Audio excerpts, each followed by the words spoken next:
à tous, on se retrouve dans une toute première vidéo YouTube, voilà, que j'ai décidé donc d'ouvrir ma chaîne YouTube à force de suivre des booktubeuses. Ça m'a motivée, ça m'a aussi donné l'envie de venir vous parler par ici de mes lectures.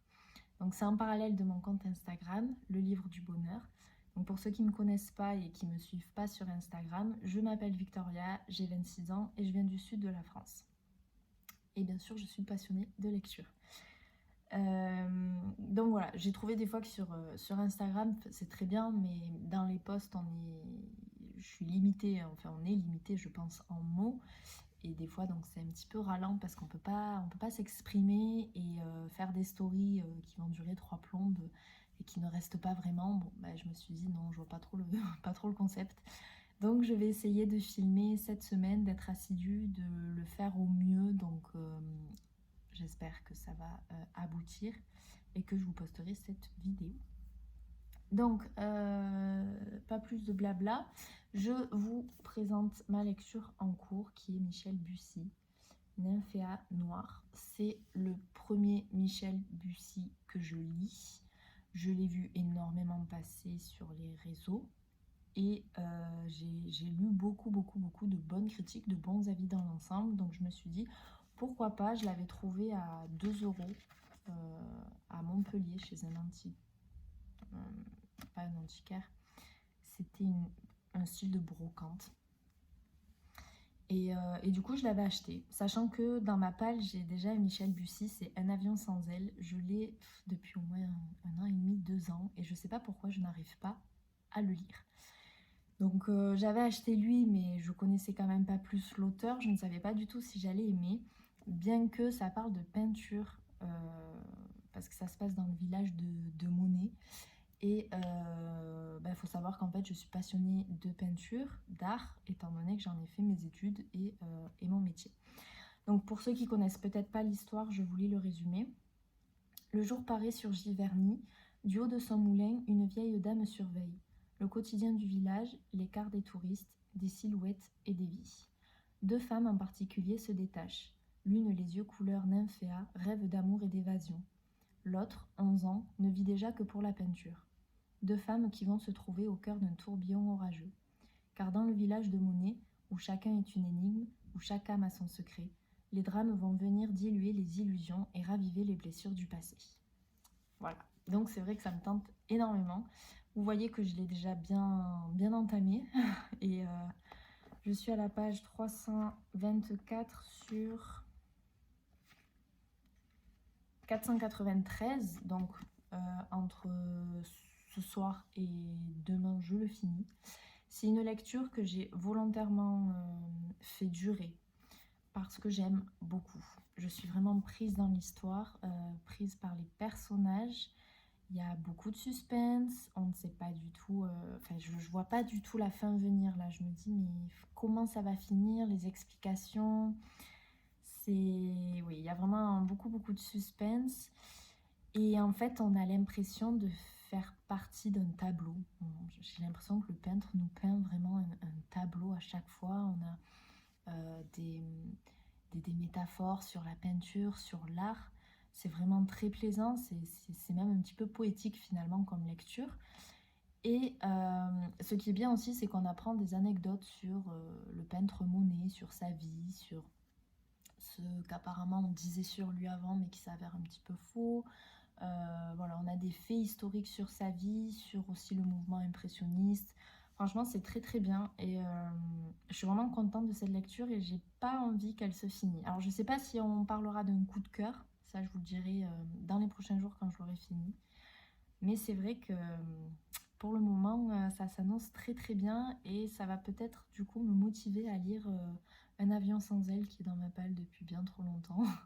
Donc peut-être ça va m'aider à le dépoussiérer et en découvrir d'autres. D'ailleurs, n'hésitez pas à me dire si vous connaissez cet auteur et quel livre vous me conseillez aussi à lire qui est pas mal. Donc voilà. Et en parallèle, j'essaie de lire Outlander, le tome 4. C'est Les Tambours de l'automne, si je ne me trompe pas. Je ne l'ai pas avec moi parce qu'en fait, je suis pas chez moi. Et je ne l'ai pas pris parce que c'est quand même... je crois qu'il fait 1000 et quelques pages, donc il est quand même lourd à transporter. Et j'ai dit j'essaie parce que clairement j'ai commencé début juillet à le lire et je n'y arrive pas. Je pense que l'été, je suis pas de ces personnes qui lisent des pavés. Voilà, tout simplement. J'arrive pas et je me dis peut-être que cet automne, ça va plus me mettre dans le mood de la lecture. Je sais pas du tout, mais là c'est vrai que je rame un petit peu pour le lire et je voulais me mettre à jour par rapport à la sortie de la saison 6 sur Netflix, mais du coup je sais pas si j'aurai le temps parce que pour ceux qui connaissent les tomes Outlander, plus on avance dans les tomes et au plus ça devient des gros pavés, donc voilà. C'est pas grave en tout cas, je me mets pas de pression pour ça. Et c'est tout ce que j'avais à vous dire, donc j'espère que lui je le finis d'ici demain. Je vous dirai mon avis final et soit je vous reprends ce soir, soit je vous reprends demain.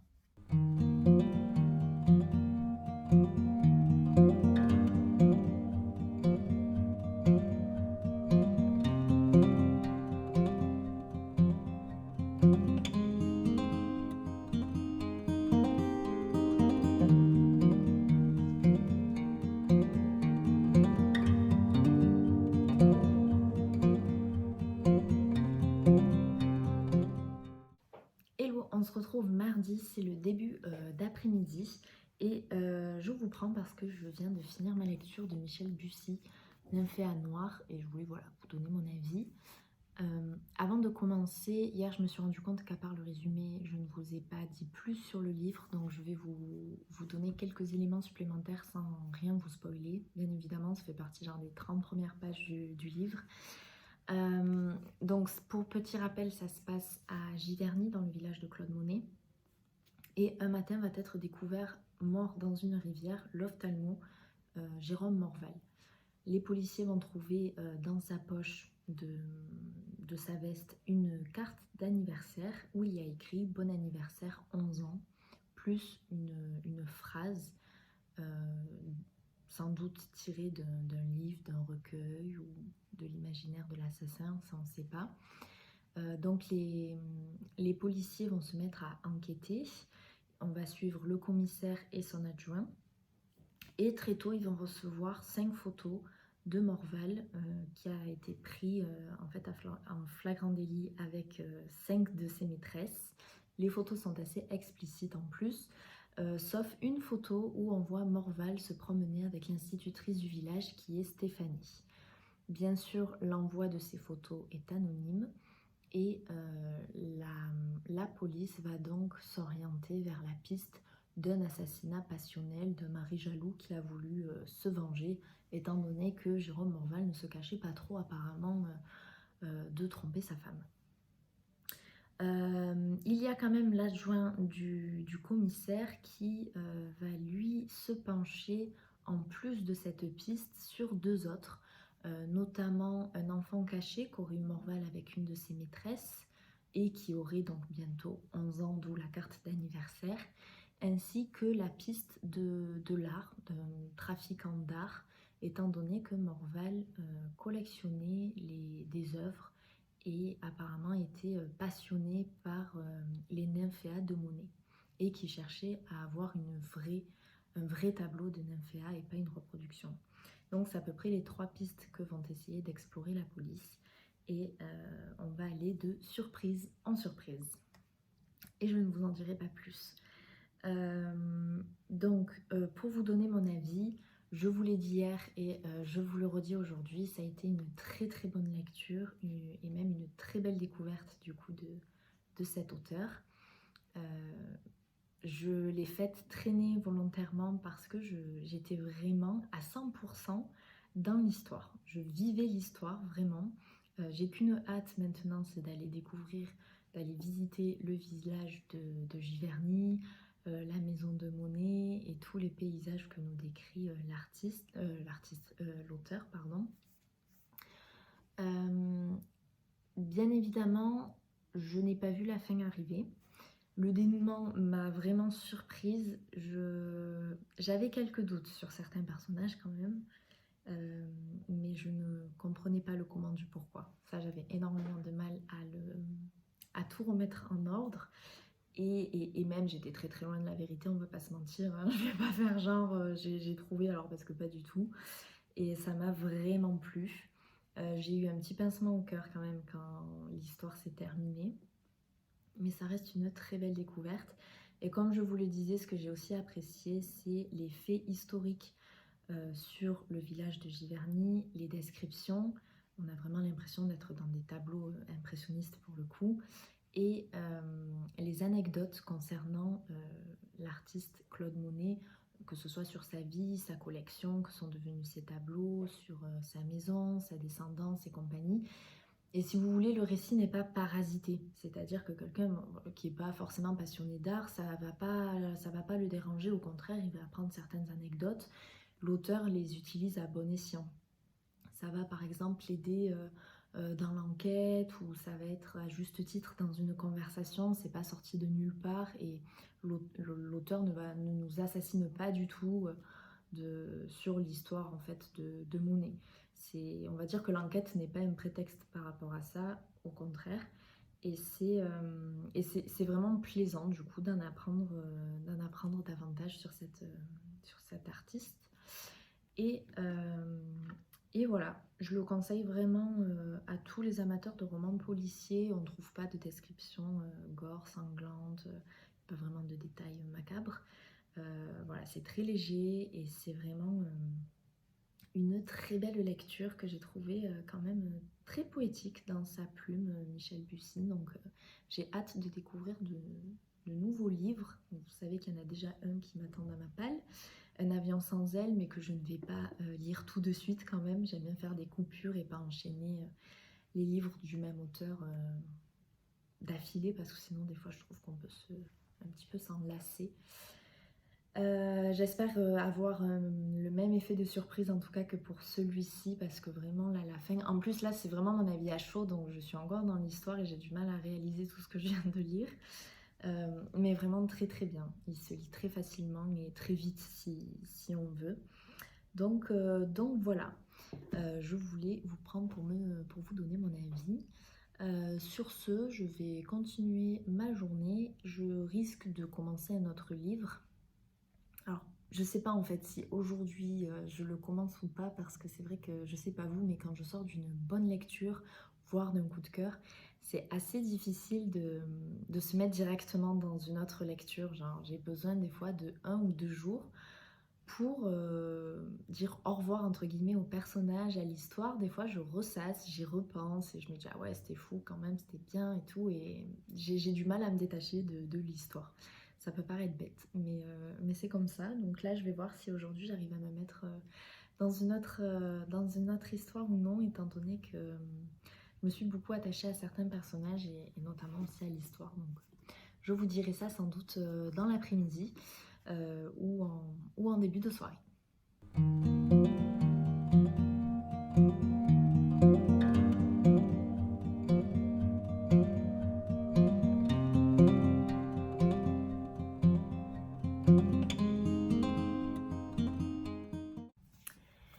On est toujours mardi, c'est quasiment 18 h. Comme vous voyez, j'ai pas beaucoup changé de place cet après-midi. Je suis plutôt, j'ai pas eu le temps déjà de commencer une nouvelle lecture, mais je voulais quand même vous parler de celle que je vais lire ce soir et que je finirai ce soir si tout va bien.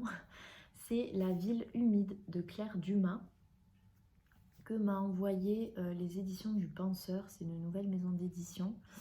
Et il m'avait contacté sur Instagram pour savoir si j'étais d'accord pour recevoir ce livre-là, ainsi que L'homme qui n'aimait pas ou plus les chats. Je ne me rappelle pas si c'était L'homme qui n'aimait pas les chats ou L'homme qui n'aimait plus les chats. Quoi qu'il en soit, le livre est chez moi, je ne l'ai pas lu. Il est guère aussi épais que celui-ci, donc je pense que je le lirai entre 2 lectures plus conséquentes. Et celui-ci fait 48 pages et sort le 3 septembre, donc ça veut dire qu'il sort vendredi, et quand ce vlog sortira techniquement il sera déjà sorti en librairie. Donc ils disent que la version définitive fera 64 pages. Voilà, Là, elle en fait 48. Donc pour vous lire le résumé, qui je pense est une citation tirée directement de l'histoire. Sur mes poumons, je ne sais plus si c'est la caresse des écharpes de brume ou s'il me coule des chapes de béton. Au coucher du soleil, le brouillard envahit tout, et la bruine, quand ce n'est pas des torrents, ronge chaque jour la pierre à sa base. Elle grignote comme la maladie grignote maman, et tout le monde s'étonne. Rage, peste. L'homme est un grand sot qui a bâti la ville sur l'eau, en plein pays de brouillard. Mais ça, personne n'en dit rien. Voilà. Je sais pas trop à quoi m'attendre, sachant que bon, c'est écrit, non, gros. Il y a des marges, mais je sais pas du tout. Ça m'en dit pas plus en fait sur l'histoire, à part que c'est un enfant qui doit raconter la maladie de sa mère. Je sais pas du tout. Ça a l'air à la fois poétique, mais assez poignant. Donc voilà, je vais le lire ce soir, ce sera ma petite lecture. Et je vous reprendrai très certainement demain pour vous dire ce que j'en ai pensé. En tout cas, je remercie encore une fois les éditions du Penseur. C'était très gentil à eux de m'envoyer les 2 livres. Et du coup, je lirai l'autre incessamment.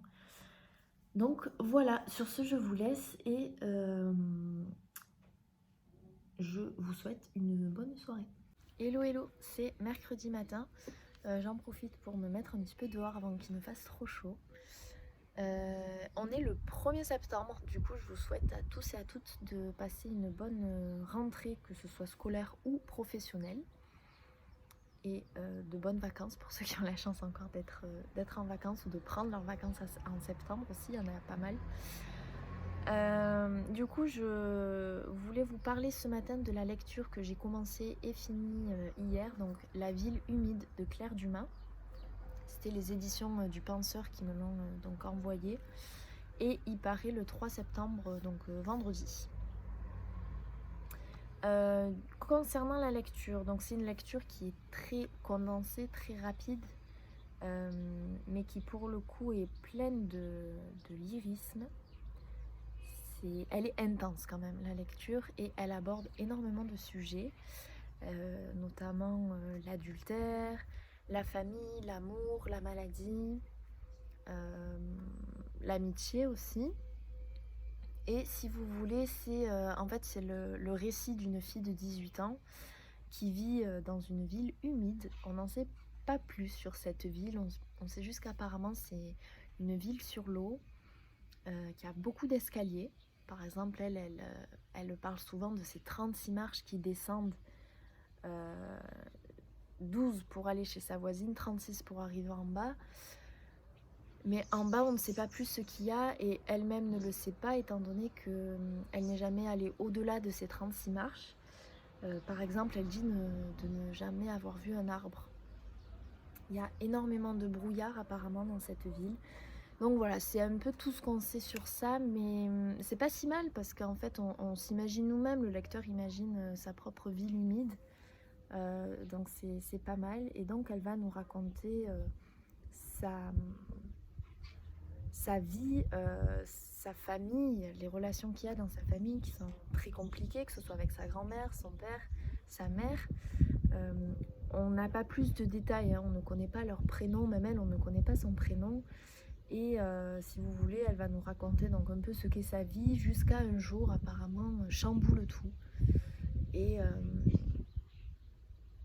j'en dirai pas plus du coup, parce que sur 48 pages, c'est vite résumé. Mais c'était vraiment... en fait, c'est une lecture qui est touchante. On est pris dedans, ça va vite. Il y a des fois quelques petites teintes d'humour quand même. Franchement, c'était une belle lecture. Ça m'a fait la soirée en tout cas, et je vous le conseille si vous avez la chance de le trouver en librairie. Je sais pas s'il va sortir en e-book ou vous le faire offrir. C'est vraiment une très très belle découverte, très touchant, très bouleversant. C'est sincère en fait, venant de cette fille, voilà, qui a 18 ans, qui rêve d'amour. Elle s'occupe de sa maman qui est malade, Elle est vraiment à ses petits soins alors que son père est alcoolique, sa grand-mère est totalement exécrable, que ce soit avec elle ou sa mère. Donc c'est non, très très touchant. Trop court presque, j'ai envie de dire. Beaucoup trop court,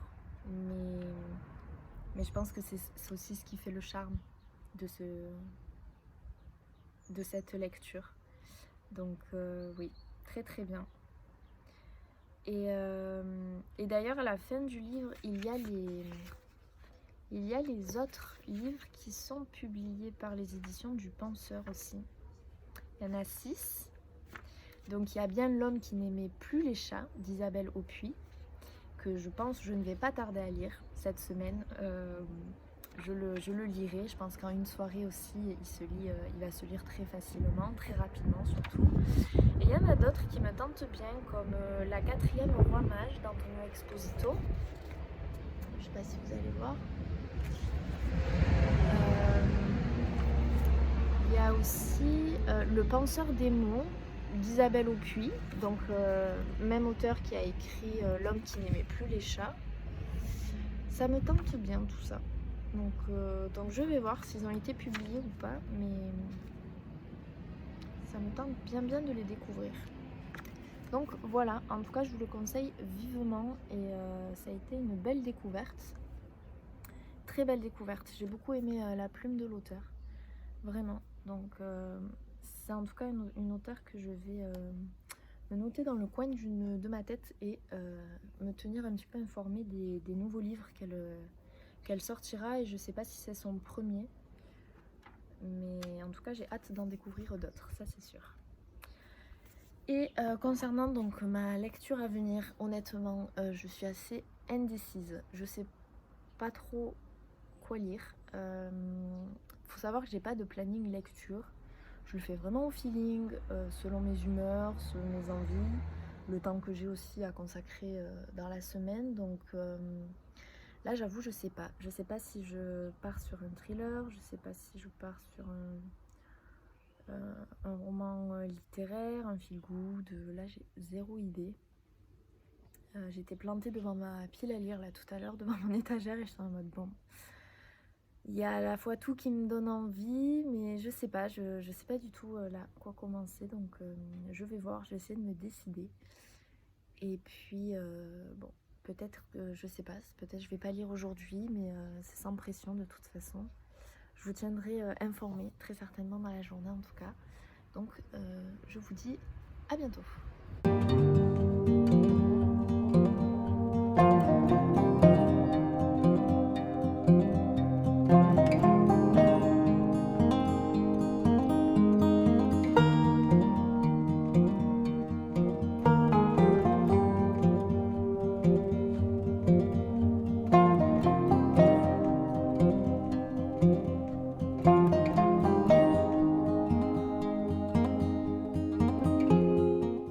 On se retrouve encore une fois à l'extérieur.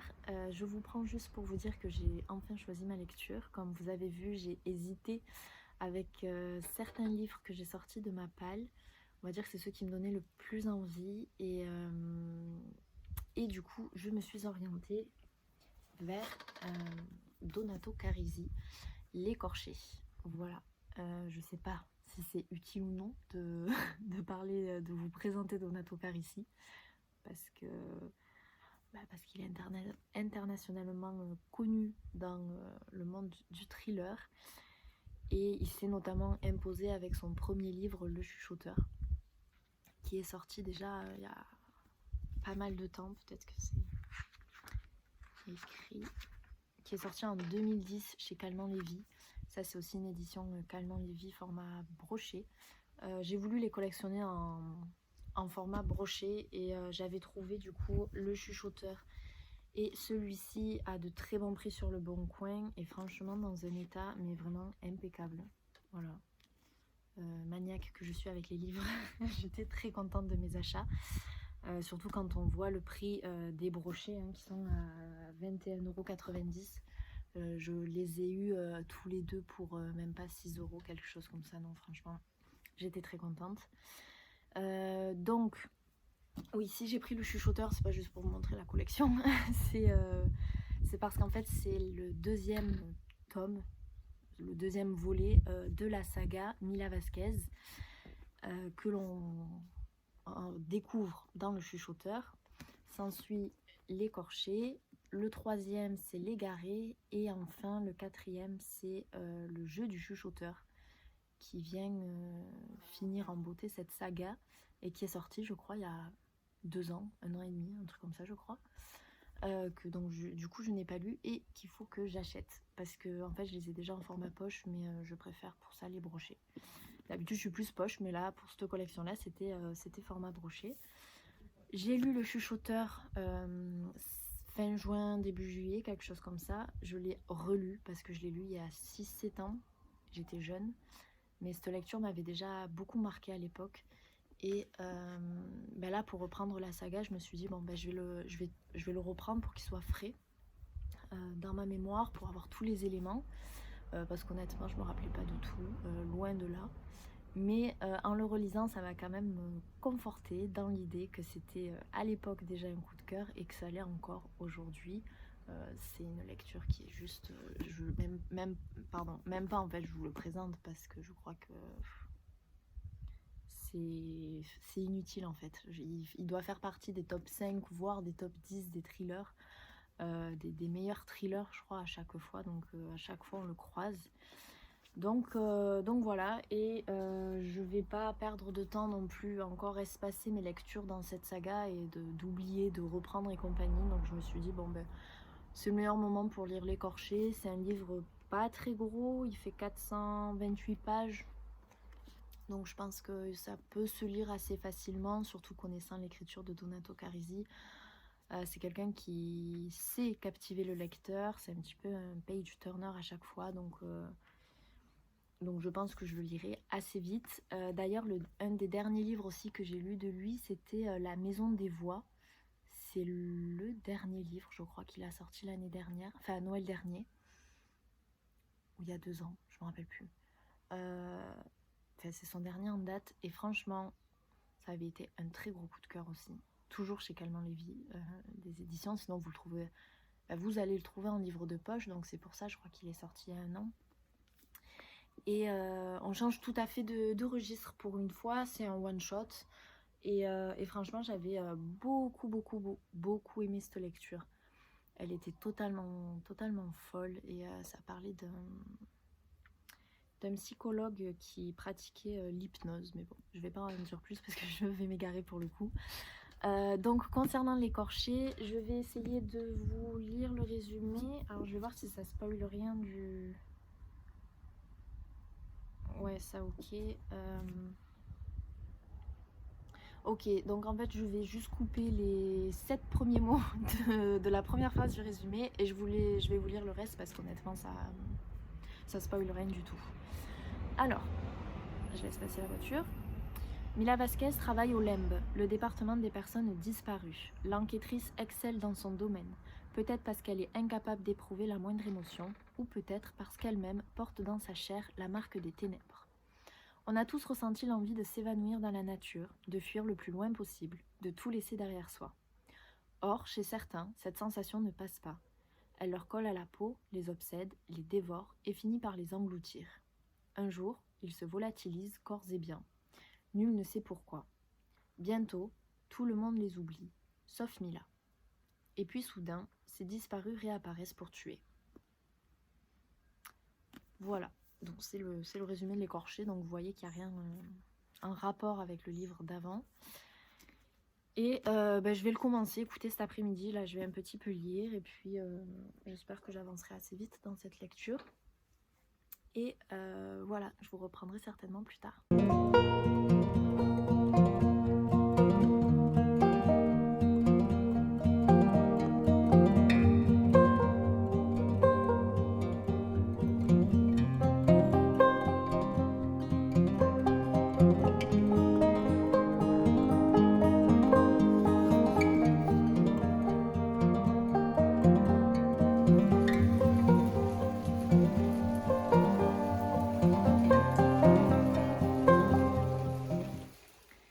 Hello, on se retrouve vendredi, c'est 16h10 et je m'excuse déjà pour la luminosité qui est pas folle, mais dehors il pleut depuis ce matin, donc c'est vraiment le temps grisaille. Le temps qui nous fait penser que l'été est terminé, mais tant pis, parce que grâce à ça j'ai bien pu avancer dans ma lecture de L'écorché. Hier je vous ai pas pris parce que je n'ai pas eu le temps. Et surtout parce que je crois que j'étais même pas arrivée à la centaine de pages. Donc moi qui pensais le lire rapidement, c'est raté. Mais hier soir en revanche, j'ai bien pu le lire. Comme vous voyez, je suis quasiment à la moitié du livre, je suis à la page 208. Donc j'ai plutôt bien avancé. Et donc maintenant, je peux un petit peu plus vous en parler. Alors tout d'abord, j'adore la lecture. Voilà, je suis complètement dedans.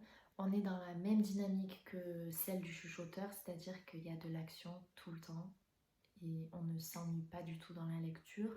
Dès la page 30, on est déjà sur la première scène de crime. On n'a pas le temps. On n'a pas le temps d'attendre en fait, hein, clairement. Donc ça, je trouve que c'est très agréable. Il n'y a pas de temps mort, il n'y a rien qui est inutile, on va dire, dans le livre. Et c'est intéressant de retrouver du coup Mila Vasquez aussi parce qu'on a son ressenti après la grosse enquête du chuchoteur et on a le personnage est encore un petit peu plus développé. Voilà, on en apprend davantage. On découvre de nouveaux personnages aussi.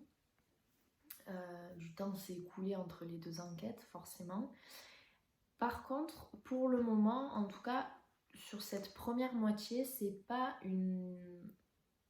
la lecture du chuchoteur.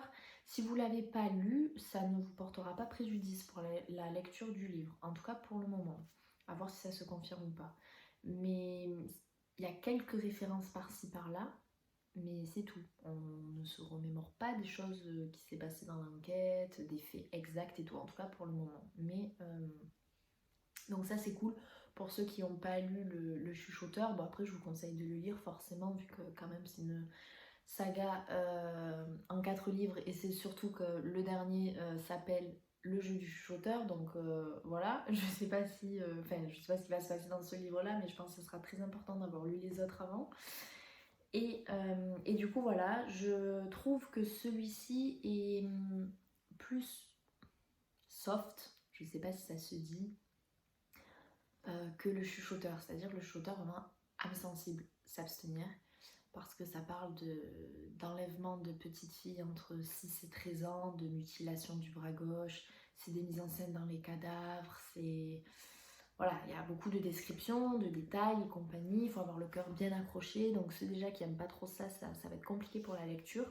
En revanche, celui-ci, on est dans une thématique tout à fait différente, c'est des personnes qui ont disparu il y a 17 ans, 20 ans, 9 ans, enfin il y a fort longtemps, ils ont disparu du jour au lendemain, en laissant tout objet personnel.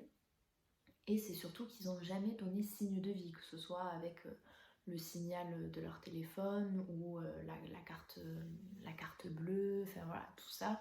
Ils se sont vraiment évaporés dans la nature et leur ADN est retrouvé sur des scènes de crime. Voilà, ils réapparaissent du jour au lendemain alors que tout le monde les pensait quand même morts après 20 ans de disparition.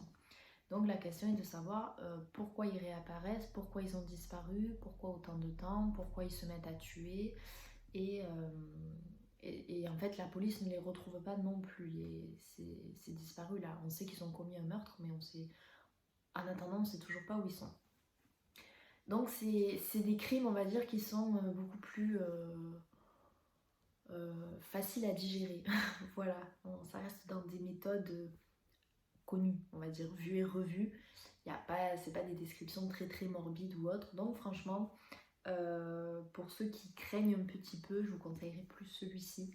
Voilà, il est beaucoup plus soft et voilà, en tout cas je passe un très bon moment. Je sais pas si on peut le dire d'un thriller psychologique, mais c'est une bonne lecture et c'est vraiment un page turner parce qu'à chaque fin de chapitre c'est dur de résister à l'envie de ne pas commencer le suivant parce que l'auteur sort une petite phrase comme ça remplie de suspense qui nous donne envie de continuer. Donc voilà, on est pris un petit peu au piège et remarque, on avance plutôt plutôt très vite ce livre, donc c'est plutôt chouette. Si je continue sur ma bonne lancée d'ici ce soir, voire demain, je le finis. Et je pense que L'Égaré ne restera pas longtemps dans ma palle. L'Égaré, donc c'est le 3e de la saga Mila Vasquez, parce que là j'avoue je suis à fond dedans. Donc bon, je ferai quand même une petite coupure entre, hein, mais là c'est vrai que je suis vraiment à fond. Quand on arrive à la moitié de l'enquête, en plus, bon, il y a quand même des choses qui nous ont été révélées. Il y a encore beaucoup de suspense, hein, mais vraiment très très chouette. Donc je pense que là je vais m'y remettre en espérant bien avancer et voilà, je vais me faire un petit thé avec ce temps, c'est très appréciable. Et voilà, après non, pas plus en fait, c'est tout, je vais m'arrêter là pour le moment. Donc je vous dis peut-être à tout à l'heure, mais très certainement à demain.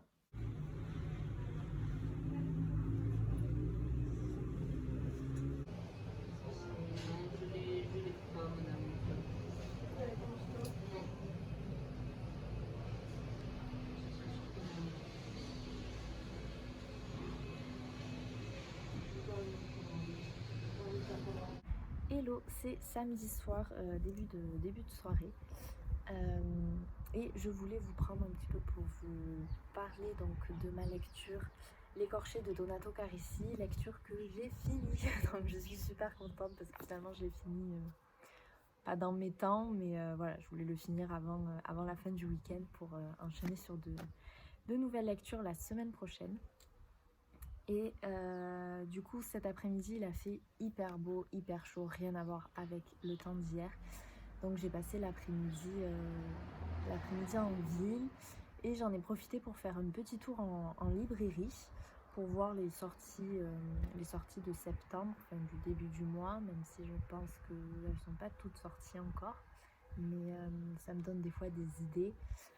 Je n'ai rien acheté parce que en septembre c'est mon anniversaire, donc sur mes wishlists il y a beaucoup de livres, donc je ne prends pas le risque d'en acheter. J'ai mis quelques sorties littéraires en plus, donc voilà, là c'était vraiment pour un petit peu regarder, zioter, flâner principalement aussi.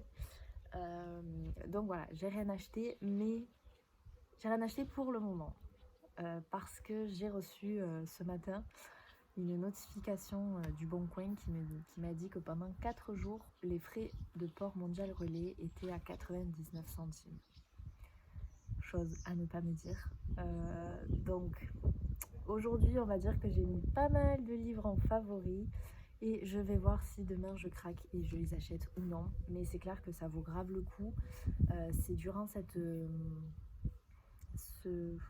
promotion, si on peut dire, que j'avais acheté L'écorché, Le chuchoteur, plus un livre de Delphine de Vigan, Rien ne s'oppose à la nuit, et en tout j'en avais eu je crois pour 13 € les 3 livres, sachant que c'est des formats brochés, donc là qu'on voit qu'ils coûtent 21,90 €, je l'avais eu je crois en tout, frais de port compris, à 5 ou 6 €, donc voilà. J'étais très contente et je pense que je vais m'acheter donc L'Égaré et Le jeu du chuchoteur pour compléter la saga, même si je ne les lis pas de suite. Plus d'autres livres, mais je vais aussi me raisonner du coup. Donc je verrai si je craque ou pas. Du coup, donc pour vous parler de ma lecture, je l'ai terminée, je l'ai adorée, vraiment. En fait, je l'ai dévorée. Je l'ai lu en quelques jours, finalement, enfin en quelques heures. Et ça a été une très bonne surprise. J'appréhendais un petit peu par rapport au chuchoteur qui avait été un coup de cœur. J'avais peur d'être déçue. Et finalement, pas du tout. Alors, c'est peut-être pas un coup de cœur, mais on s'en approche. En fait, je crois que j'ai préféré ces personnages-là. Et le fait que voilà, le personnage de Mila Vasquez est beaucoup plus développé et je trouve qu'elle m'insupporte moins que dans le premier. Dans le premier, elle avait un petit peu tendance à m'énerver sur certains points. Voilà, la fin, elle est juste folle et je pense au lecteur. Donc, je crois qu'il est sorti en 2013, celui-ci. Oui, c'est ça, il est sorti en 2013. Donc, je pense aux lecteurs qui l'ont lu en 2013 et qui ont dû attendre je sais pas combien de temps pour avoir la suite. Je sais pas comment ils ont fait, parce que là j'ai qu'une envie, c'est d'avoir l'égaré sous la main et de commencer à le lire, tellement que les dernières phrases vous scotchent, mais on est là en mode ça n'en finira donc jamais en fait.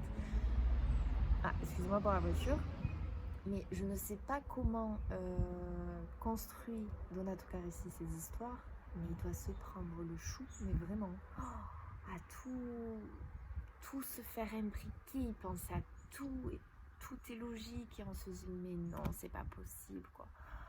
C'est juste fou. Alors peut-être que j'ai été moins espantée que la fin du chuchoteur, parce qu'alors la fin du chuchoteur c'est wow, les 100 dernières pages, on sait plus ce qui nous arrive quoi, vraiment. Mais là c'est quand même assez déroutant. Il y a des choses qu'on se prend en pleine figure, qu'on se dit ah oui quand même, on en est là. Donc vraiment je le conseille, mais je pense que peut-être que beaucoup d'entre vous, vous l'avez déjà lu, donc n'hésitez pas à vous me dire ce que vous en avez pensé. Et donc je disais, avant que les tracteurs et les voitures ne passent, n'hésitez pas à me dire ce que vous en avez pensé, si vous l'avez lu ou si vous avez lu le chuchoteur aussi. En tout cas voilà, moi c'est une lecture que je conseille à 1000%. Ouais, vraiment à 1000%. Mais je reviens un petit peu sur ce que j'ai dit, lisez le chuchoteur avant, si c'est pas le cas, quand même, ça vaut mieux pour vous. Donc voilà, franchement, c'est pour les amateurs de thriller, 100%. Et je pense que les amateurs de thriller l'ont déjà lu, ils n'ont pas fait comme moi, ils n'ont pas attendu 107 ans avant de le lire, et je les comprends. Donc voilà. Pour ce qui est de ma prochaine lecture, eh bien, je ne l'ai pas choisie, bien évidemment. Et je pense que de toute façon, je la commencerai que demain, parce que ce soir, je ne vais pas avoir le temps. Voilà, du coup, je pense que je vais clôturer ce vlog maintenant. Oui, je pense que c'est le mieux. Du coup, voilà, j'espère que cette semaine de vlog lecture vous aura plu. C'était la première, donc voilà, il y a peut-être des choses à améliorer ou non, mais j'espère qu'en tout cas vous avez passé un bon moment, que peut-être ou non je vous ai fait découvrir des lectures ou donner envie de les lire ou peut-être de les relire, qui sait. Donc voilà, n'hésitez pas à me le dire, et du coup j'espère, écoutez, que je vais vous retrouver dans un prochain vlog la semaine prochaine. Donc sur ce, je vous fais des bisous et je vous dis à bientôt et portez-vous bien.